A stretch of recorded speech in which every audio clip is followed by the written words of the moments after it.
So next month, gamers will be headed into the icy Norse wilderness and also building tiny pianos out of cardboard. Two very different things. Very different things. But a good time for them to come out. I'm excited. So they're both coming out in April. So let's start off with God of War. It's been 8 years since God of War 3 came out, 5 years since Ascension, and Kratos has changed so much.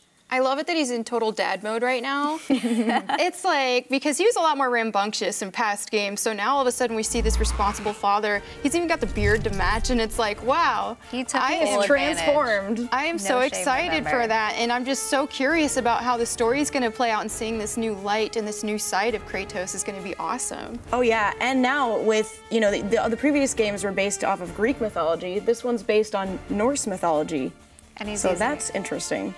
I think it's nice to see how they're going to take it in this latest installment. And he's also using a completely different weapon as well. He's got the Leviathan axe. The Leviathan axe! Yeah, he's not using his chain blades anymore. And I am so excited to see how that combat system works out with that axe instead. And then the game is just beautiful. It's open. It's not technically open world, but it's very open. And I love that because, you know, it does have a path, but it's not super linear feeling. And there's just so much going on in the game. And it's one continual scene. There's no cutscenes. That is so amazing. That's really exciting. My mind. And the graphics are just gorgeous. I get cold just looking at it because it looks like it's cold. All the snow there. Snow particles it's like, okay. they gave you. They're too real. All right, so speaking of other things that are coming out in April, let's move on to Nintendo Labo. It's a game, it's an accessory. It's both. It's cardboard pieces that basically what you do is you punch them out and you assemble them to create different things. And then you take your Switch, your Joy-Cons, and the Switch itself, and you put them into the cardboard pieces in order to create a fully functional accessory. And they have a bunch of awesome things like pianos, there's a robot, a full-body robot.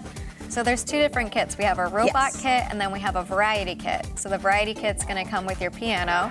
It also has the fishing rod, the RC cars. It's got a house and a motorbike. A house? A house. How big is it? That's what I always wanted as a child. Every time I found a big box, I'm like, this is my house. This is my home now. This is my home. And I saw in the trailer they had, you know, people coloring all the parts in with markers, so you can really customize a lot with this. Another thing that I thought was really cool, I was watching videos on the whole process with the RC cars, and they use the infrared sensor on the Joy-Cons to figure out where they're going. And they also have a night vision. So cool. It's really, really cool the way that they've innovated it. So you're not just taking like these pieces of cardboard and throwing it on the ground and saying, that's my toy. It's actually integrating the Switch and all of its functions in order to make a more functional being. I heard something about night vision too.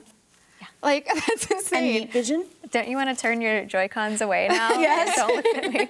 But they use that. The RC cars use it to map out where they're going so they're not going to run into things, or so they can run into each other when you like battle each other. Wow. That's so cool. I think that'll be fun for people to watch on stream too. I really want to try that on Really, stream. really awesome. A Labo building stream. For sure. And I'm excited to see too for kids as well. This is an amazing opportunity for them to kind of explore engineering and really expand their creativity as well. There's even strings to make parts move, and it builds this working, functional object with your Nintendo Switch.